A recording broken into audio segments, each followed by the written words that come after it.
Anything attached to your chain that is larger than the chain or cord may damage or prevent full operation of RYSE. This can include ball stoppers, oversized bead connectors, and cord tensioners. Ball stoppers are used to limit how opened or closed your shades can get.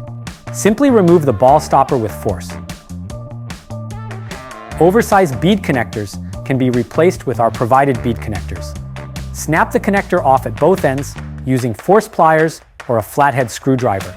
Then connect your chains and back together using our provided bead connector.